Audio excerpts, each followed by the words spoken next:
November মাসের প্রথম দিনেই দেশের বাজারে বাড়ল সোনার দাম। অক্টোবর মাস জুড়ে সোনার দামের সর্বোচ্চ উত্থানে সোনার ভরি 2 লাখ টাকা ছাড়িয়ে যাওয়ার পর ওই মাসেই একদিনে সর্বোচ্চ দাম কমার রেকর্ড দেখা যায়। টানা কয়েকদিনের ওঠানামায় এক পর্যায়ে 2 লাখ টাকার নিচে নেমে আসে প্রতি ভরি সোনার দাম। এতে সাধারণ মানুষের আশা ছিল এবার বুঝি সোনার দাম কমতে শুরু করেছে, কিন্তু নভেম্বর মাসের শুরুতেই দেখা গেল উল্টো চিত্র।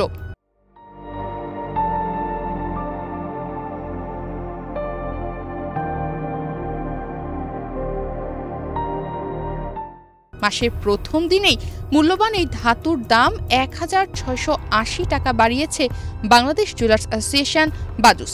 22 ক্যারেট সোনার ভরি এখন 2 লাখ টাকার উপরে। 2 নভেম্বর রোববার থেকে দেশের বাজারে 22 ক্যারেটের প্রতি ভরি সোনা 2,01,776 টাকায় বিক্রি হবে। অক্টোবর মাসে সব মিলিয়ে 13 বার সোনার দাম সমন্বয় করেছে বাজুস।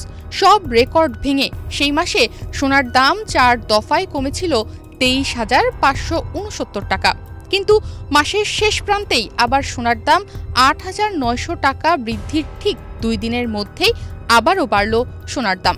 মূলত বিশ্ব বাজারে সোনার দামের অস্থিরতার জন্যই দেশের বাজারেও এমন টালমাটাল অবস্থা দেখা যাচ্ছে।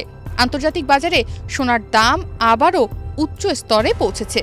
শুক্রবার আন্তর্জাতিক ফিউচার মার্কেটে সোনার দাম প্রতি আউন্সে দাঁড়িয়েছিল 4038.20 ডলার, যা বৃহস্পতিবারের বন্ধ দামের তুলনায় 0.9% বৃদ্ধি। অক্টোবর মাসে সোনার দাম 4000 ডলারের সীমা অতিক্রম করেছে, যা সোমবার সাময়িকভাবে নিচে নেমে যাওয়ার পর অব্যাহতভাবে ওপরে টিকে আছে। এমন উত্থান পতন এখন বাজারে এক ধরনের অনিশ্চয়তা তৈরি করেছে। বিনিয়োগকারীরা প্রশ্ন তুলছেন, বিশ্বব্যাপী অর্থনৈতিক প্রবণতা কি সত্যিই বদলে যাচ্ছে? সোনার দাম বৃদ্ধির পেছনে মূলত কয়েকটি গুরুত্বপূর্ণ কারণ কাজ করছে। সর্বপ্রথম, ওয়ার্ল্ড গোল্ড কাউন্সিলের সাম্প্রতিক প্রতিবেদনে দেখা গেছে 2024 সালের তৃতীয় প্রান্তিকে কেন্দ্রীয় ব্যাংকগুলো স্বর্ণ ক্রয়ে আগের প্রান্তিকের তুলনায় 28% বৃদ্ধি করেছে। এই কেন্দ্রীয় ব্যাংকের ব্যাপক ক্রয় বাজারে সরাসরি চাহিদা তৈরি করেছে এবং সোনার দামকে উচ্চতায় তুলে ধরেছে। বিশেষ করে চীন, ভারত, তুরস্ক ও পোল্যান্ডের মতো দেশগুলো বৈদেশিক মুদ্রার রিজার্ভের অংশ হিসেবে স্বর্ণের মজুদ বাড়াচ্ছে। দামের এই ঊর্ধ্বগতি শুধু সরকারি ভিত্তিক ক্রয়েই সীমাবদ্ধ নয়, বিনিয়োগকারীরাও সোনার বাজারে ব্যাপক আগ্রহ দেখাচ্ছেন। ইটিএফ, বার এবং কয়েনের মাধ্যমে বিনিয়োগকারীরা বাজারে সোনা কিনছেন, যা সরাসরি দামের ওপর চাপ তৈরি করছে।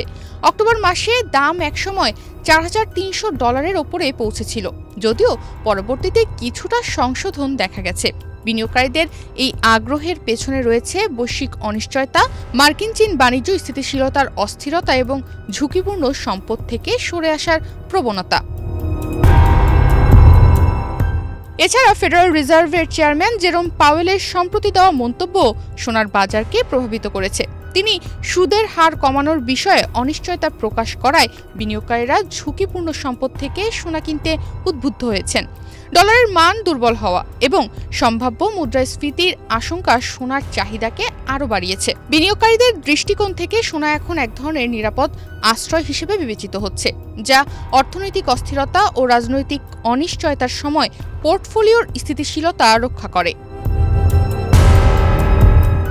নতুন মূল্য অনুযায়ী 2 নভেম্বর রোববার থেকে দেশের বাজারে প্রতি ভরি 22 ক্যারেটের স্বর্ণ বিক্রি হবে 2,01,776 টাকায়। এছাড়া 21 ক্যারেটের প্রতি ভরি সোনার দাম 1,92,596 টাকা নির্ধারণ করা হয়েছে। 18 ক্যারেটের এক ভরি সোনার দাম 1,65,081 টাকা এবং সনাতন পদ্ধতির প্রতি ভরি সোনার দাম 1,37,180 টাকা নির্ধারণ করা হয়েছে। গত কয়েক বছর ধরে বলতে গেলে ধারাবাহিকভাবেই বেড়েছে সোনার দাম।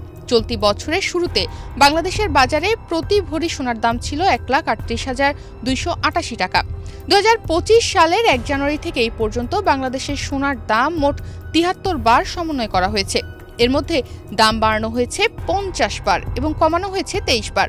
এবছর সোনার দাম বেড়েছে 63,484 টাকা। 1 নভেম্বর শনিবার সোনার নতুন দাম নির্ধারণ করে বিজ্ঞপ্তি দিয়েছে বাজুস। এতে বলা হয়, স্থানীয় বাজারে তেজাবি স্বর্ণ বা পিওর গোল্ডের দাম বৃদ্ধি পেয়েছে। এ কারণে সোনার দাম সমন্বয়ের সিদ্ধান্ত নিয়েছে বাজুস। সেই সঙ্গে সরকার নির্ধারিত 5% ভ্যাট ও বাজুস নির্ধারিত ন্যূনতম মজুরি 6% যুক্ত করতে হবে।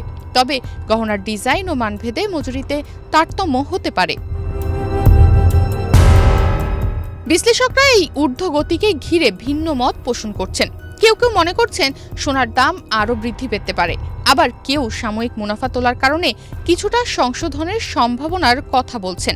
তবে সকলের মতই সোনাকে দীর্ঘমেয়াদে একটি নিরাপদ ও স্থিতিশীল বিনিয়োগ হিসেবে দেখা হচ্ছে। বিশেষজ্ঞরা বিনিয়োগকারীদের জন্য বিভিন্নভাবে সোনায় অংশ রাখার পরামর্শ দিচ্ছেন। তবে এটির মূল উদ্দেশ্য পোর্টফোলিওর স্থিতিশীলতা রক্ষা এবং মুদ্রাস্ফীতির ঝুঁকি কমানো। সাম্প্রতিক দামের পরিসংখ্যানও সোনার ঊর্ধ্বগতি তুলে ধরে। এক সপ্তাহ আগের তুলনায় দাম 1.9% কম হলেও এক মাস আগের তুলনায় দাম 5.5% বেড়েছে। এক বছরের ব্যবধানে সোনার দাম প্রায় 45% বৃদ্ধি পেয়েছে। এই বৃদ্ধি গত এক বছরের মধ্যে বিনিয়োগকারীর জন্য উল্লেখযোগ্য লাভের সুযোগ সৃষ্টি করেছে। 24 ঘন্টা আগে 22 ক্যারেট সোনার প্রতি ভরির দাম ছিল 2,96,000 টাকা। এছাড়া 21 ক্যারেটের প্রতি ভরি 1,90,998 টাকা, 18 ক্যারেটের প্রতি ভরি 1,63,716 টাকা এবং সনাতন পদ্ধতির প্রতি ভরি সোনা 1,36,014 টাকায় বিক্রি হচ্ছিল। বিশ্লেষকদের মতে সোনার দাম $4,000 উপরে স্থিতিশীল থাকার সম্ভাবনা রয়েছে। আন্তর্জাতিক বাজারে সোনার দাম বৃদ্ধির সঙ্গে সঙ্গে বাংলাদেশেও সোনার দাম প্রভাবিত হচ্ছে। বর্তমানে বাংলাদেশে প্রতি ভরি সোনার দাম 2,01,776 টাকা এবং আন্তর্জাতিক বাজারের সাম্প্রতিক ক্রয়ের ধারাকে ধরে আনুমানিক হিসাব করলে প্রতি ভরির দাম 2,03,500 টাকার মতো সাম্প্রতিক সময়ে হতে পারে। যদিও স্বল্পমেয়াদে কিছু ওঠানামা দেখা দিতে পারে, দীর্ঘমেয়াদে সোনা বাংলাদেশের বিনিয়োগকারীদের জন্য একটি নির্ভরযোগ্য সম্পদ। যদিও স্বল্প মেয়াদে দাম কিছুটা ওঠানামা করতে পারে, তাই বিশ্লেষকরা বলছেন দীর্ঘমেয়াদে সোনা বাংলাদেশের বিনিয়োগকারীদের জন্য একটি নির্ভরযোগ্য সম্পদ এবং মূল্য সংরক্ষণকারী মাধ্যম হিসেবে নিজেকে প্রমাণ করেছে। তাই বিনিয়োগ করতে হলে এখনই সোনায় বিনিয়োগ করুন। তনিমা রহমান, বাংলাদেশ প্রতিদিন।